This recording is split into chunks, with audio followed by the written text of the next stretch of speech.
जय हिंद साथियों विराट ज्ञान में अपना स्वागत है। साथियों, अगर प्रधान शिक्षक या आने वाले सक्षमता परीक्षा की तैयारी आप कर रहे हैं तो आपके लिए वीडियो बहुत ही महत्वपूर्ण होने वाला है। चलिए पहले सवाल की ओर आगे बढ़ते हैं। सामान्य ज्ञान का यह 20 सवालों का एक कलेक्शन है, बहुत ही इंपॉर्टेंट VVI है जो प्रत्येक परीक्षा में पूछे जा रहे हैं। चलिए पहला सवाल है, गोबर गैस तथा बायोगैस का प्रमुख घटक है CO2, H2O, मीथेन या NO2। तो चलिए मीथेन आपका ऑप्शन बिल्कुल राइट है, अर्थात CH4 ही गोबर गैस तथा बायोगैस का प्रमुख घटक है। अगले सवाल की ओर बढ़ते हैं साथियों।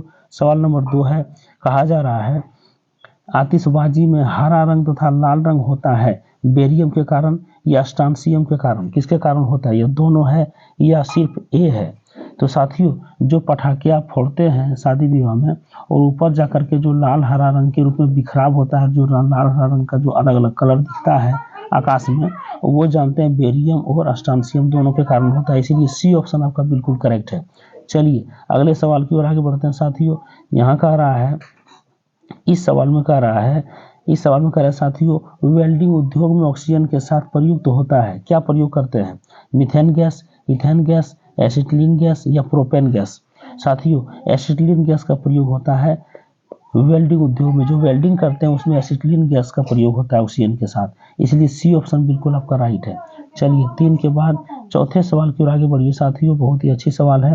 देखिए, सामान्य ताप दाब नॉर्मल टेम्परेचर एंड प्रेशर पर किसी गैस के 1 मोल का आयतन होता है 2.24 लीटर, 2.24 लीटर, फिर 0.224 लीटर या 22.4 लीटर या 224.0 लीटर। साथियों, तो C ऑप्शन आपका बिल्कुल करेक्ट है।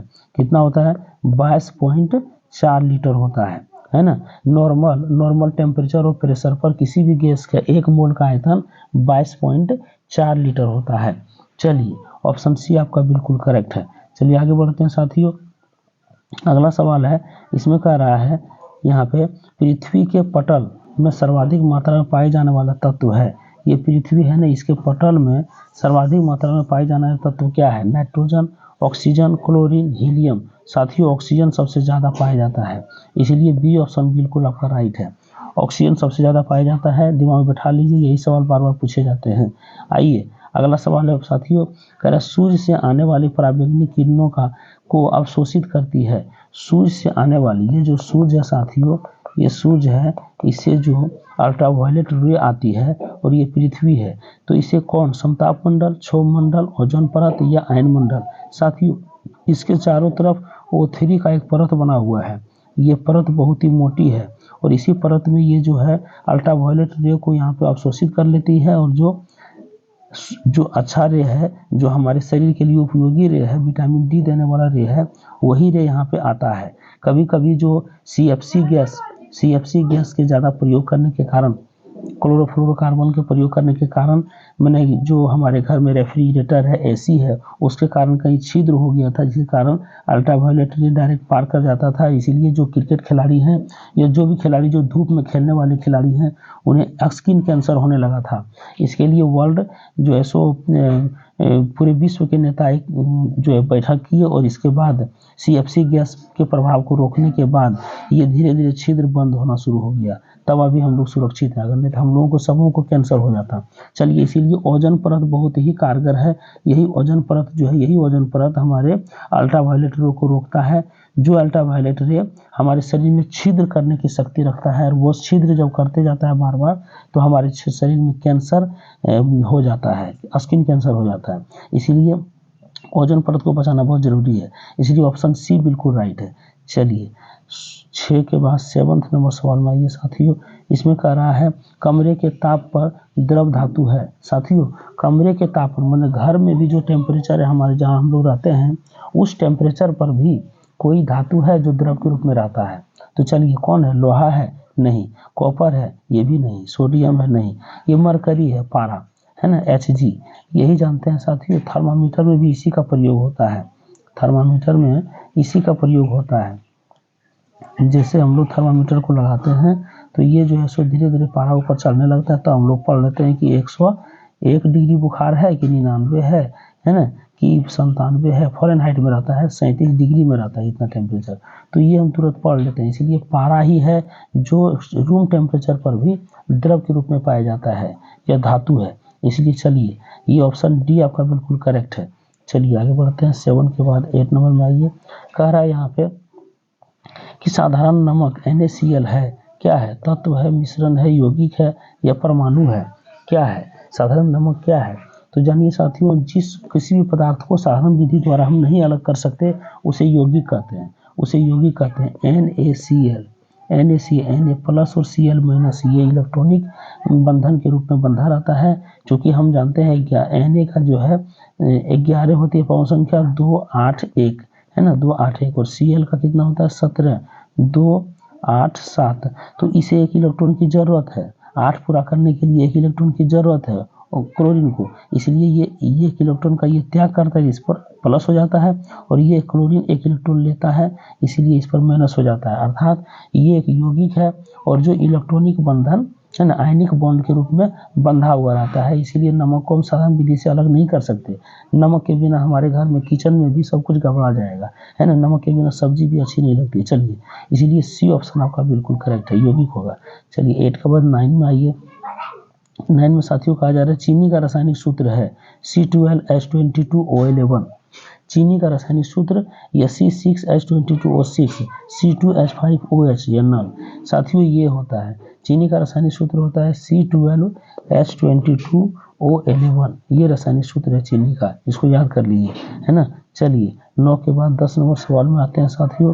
10 नंबर सवाल कर रहा है ऑक्सीजन का एक अपरूप ओजोन का सूत्र है।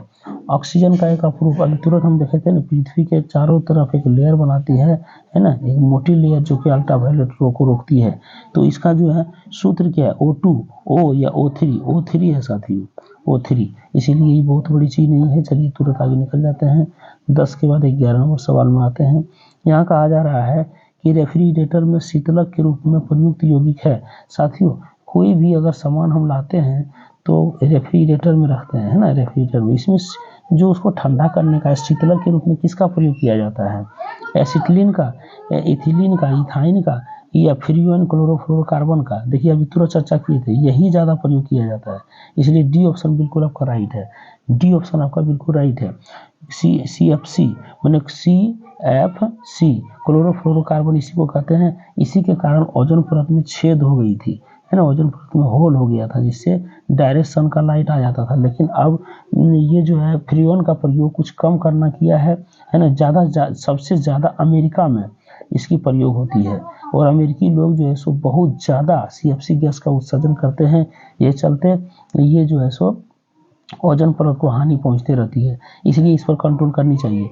तो क्या शीतलक के रूप में प्रयोग होता है? क्लोरोफ्लोरोकार्बन। चलिए ये ऑप्शन आपका डी बिल्कुल करेक्ट है। आगे बढ़ते हैं। 11 के बाद 12 नंबर में आइए।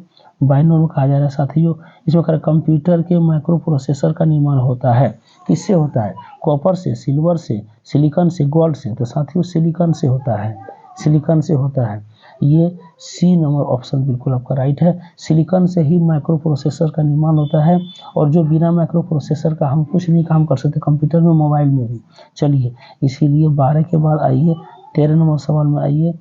13 नंबर सवाल में साथियों गैस जिसमें सड़ी मछली की तरह गंध आती है, गैस जिसमें सड़ी मछली की तरह गंध आती है, क्या है? Ammonia, ozone, CO2, H2O। तो साथियों ओजोन है, इसमें सड़ी मछली की तरह गंध आती है, इसीलिए बी ऑप्शन आपका बिल्कुल राइट है। चलिए आगे सवाल की ओर बढ़ते हैं साथियों। इसमें कह रहा है साथियों, यहाँ देखिए कह रहा है पुराने तेल चित्रों के रंगों को पुनः उभारने में प्रयोग किया जाता है। पुराने तेल चित्रों के रंगों को उभारने में प्रयोग किया जाता है sodium chloride, hydrogen peroxide, carbon dioxide, nitrogen oxide. Hydrogen peroxide होगा साथियों, इसीलिए बी ऑप्शन आपका बिल्कुल राइट है। पुराना चित्र है, तेल चित्र है, तेल लगा हुआ चित्र है, उसमें रंग को पुनः उभारना है तो आपको हाइड्रोजन पेरोक्साइड का प्रयोग करना पड़ेगा। चलिए 14 के बाद 15 नंबर सवाल में आते हैं साथियों। 15 नंबर सवाल में कह रहा है पेट्रोल और जल का मिश्रण कहलाता है एक समांगी मिश्रण, एक विसमांगी मिश्रण, दोनों या कोई नहीं। साथियों बी ऑप्शन आपका बिल्कुल राइट है। देखिए अगर यदि पानी आप लिए हुए हैं और थोड़ा सा भी पेट्रोल, आप इतना पानी लिए हुए हैं, और थोड़ा पेट्रोल डाल दीजिएगा, पेट्रोल डाल के इसको मिलाइएगा, पेट्रोल ऊपरे में सिर्फ रहेगा।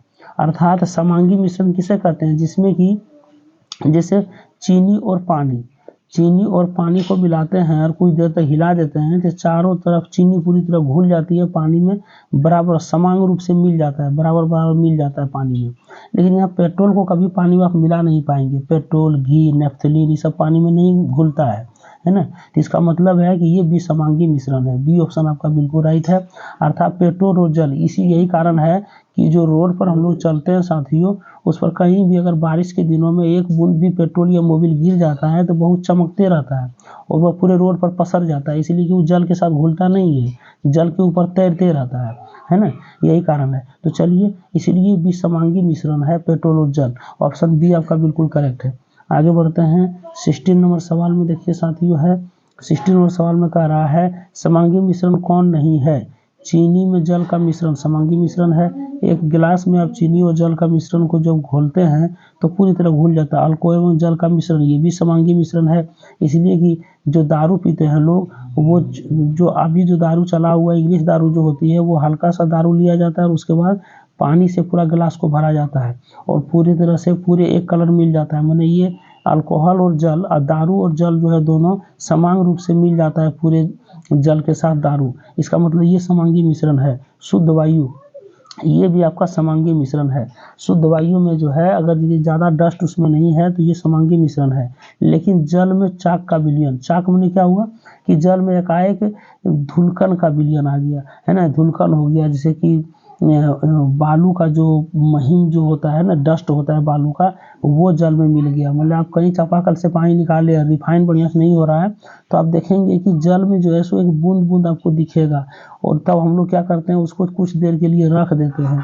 आप नदी से पानी लाइए, कुछ न कुछ उसमें डस्ट मिलेगा बालू का, लेकिन कुछ देर तक छोड़ दीजिएगा तो वो डस्ट नीचे पेंदी में बैठ जाएगा, तब पानी को पीना चाहिए। वो बहुत अशुद्ध पानी है ना। बालू या मिट्टी का डस्ट मिला हुआ है, वो पूरे जल में घुल रहा है और पूरे जल में दौड़ रहा है, पता नहीं चलता है, इसलिए जल में उसी को चाक बोलते हैं। तो ये जल में चाक का निलंबन जो है, ये आपका समांगी मिश्रण नहीं है ना, विसमांगी मिश्रण है। इसलिए डी ऑप्शन आपका बिल्कुल करेक्ट है। चलिए 16 के बाद 17 नंबर सवाल में आते हैं। 17 नंबर में सवाल में कह रहा है साथियों, इसमें कह रहा है विलयन क्या है ना, विलयन क्या है, समांगी मिश्रण की विसमांगी मिश्रण या दोनों या कोई नहीं। साथियों समांगी मिश्रण है तभी तो विलयन उसको कहते हैं। विलय हो जाना, विलयन किससे बना, कोई भी वस्तु का पूर्ण रूप से विलय हो जाना। आप जैसे ही चीनी उसमें डाले, चीनी जैसे ही डाले और इसमें पानी मिला देते हैं, कुछ देर तक हिलाते हैं तो एकदम फ्रेश पानी ही पता चलता है, शरबत में हो जाता है लेकिन फ्रेश, कहीं भी चीनी आपको नहीं दिखेगा। इसको कहते हैं जल और चीनी का विलयन। आप नमक डाल दिए तो नमक और चीनी का विलयन, है ना, इस प्रकार से ये विलयन है, समांगी मिश्रण है। लेकिन अगर नहीं मिलेगा तो इसको विलयन नहीं कहेंगे, इसलिए ऑप्शन ए आपका बिल्कुल करेक्ट है। चलिए 17 के बाद 18 नंबर सवाल में आते हैं। इसमें कह रहा है साथियों, देखिए कह रहा है निम्न में कौन सा पदार्थ जल में अविलय होते हैं। कौन सा पदार्थ है जो जल में नहीं घुलता है। कपूर नहीं घुलेगा, गंधक नहीं घुलेगा, घी नहीं घुलेगा, सल्फर नहीं घुलेगा, नेफ्थलीन नहीं घुलेगा। अर्थात कुछ नहीं घुलेगा, ऑल हो जाएगा। डी ऑप्शन बिल्कुल हो जाएगा, है ना। घुलेगा कौन कौन, एल्कोहल घुल जाएगा, एल्कोहल घुलेगा, चीनी घुलेगा, नमक घुलेगा, ये सब घुल जाएगा। लेकिन किरासन तेल, पेट्रोल, मोबिल, कपूर, गंधक, घी, सल्फर, दूध घुलेगा, दही घुलेगा, लेकिन घी नहीं घुलेगा। नेफ्थलीन ये सब जल में नहीं घुलता है, इसीलिए डी ऑप्शन आपका बिल्कुल राइट है। चलिए 18 के बाद 19 नंबर सवाल में आते हैं साथियों।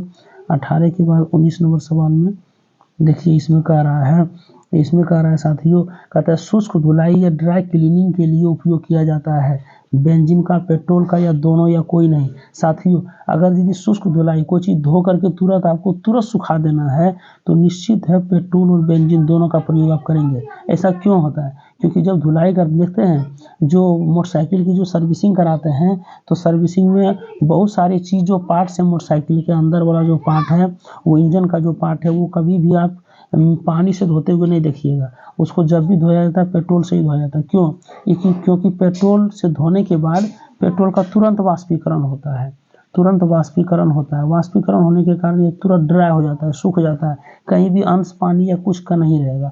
अर्थात बेंजीन का भी तुरंत वाष्पीकरण होता है। हाथ पर पेट्रोल लेते हैं, ठंडक महसूस होती है, क्यों? वाष्पीकरण के कारण। टेम्परेचर लेकर के हमारे हाथ से टेम्परेचर खींच करके वो वाष्पीकरण हो जाता है। इसका मतलब है वाष्पीकरण के कारण शुष्क धुलाई हो जाती है, ड्राई क्लीनिंग हो जाती है, इसीलिए हम सी ऑप्शन को देंगे। चलिए 19 के बाद लास्ट सवाल है साथियों। ये लास्ट सवाल भी बहुत जानदार है। निम्न में से कौन सा पदार्थ जल में विलय है? चीनी, फिटकरी, नीला थोथा, कॉपर सल्फेट, नमक और अल्कोहल। सभी है। चीनी भी घुल जाएगा, फिटकरी भी घुल जाएगा, नीला तथा कॉपर सल्फेट भी घुल जाएगा, नमक घुलेगा, दारू भी घुलेगा, अल्कोहल भी घुलेगा, इसीलिए ऑप्शन डी आपका बिल्कुल राइट है। चलिए साथियों, अगर हमारे वीडियो पर पहली बार हैं तो चैनल को लाइक, सब्सक्राइब और शेयर करना मत भूलिएगा। इसका पीडीएफ लेना है 91 35 50 80 82 24 पर हमें कॉल कर सकते हैं। यहाँ पे सक्षमता परीक्षा की तैयारी और जो प्रधान शिक्षक की अभी वैकेंसी 11 तारीख से भरा रही है, उसकी भी तैयारी बहुत ज़बरदस्त कराई जा रही है। चलिए, सब कुछ फ्री मिलने वाला है, तो हमारे साथ जुड़िए और लाभ उठाइए। चलिए, नई वीडियो के साथ अगर पहली बार है चैनल को लाइक, सब्सक्राइब, शेयर करना मत भूलिएगा, अपने दोस्तों के साथ शेयर कर दीजिए। चलिए, नई वीडियो के साथ पुनः आपके साथ हाजिर होते हैं। जय हिंद साथियों, जय भारत।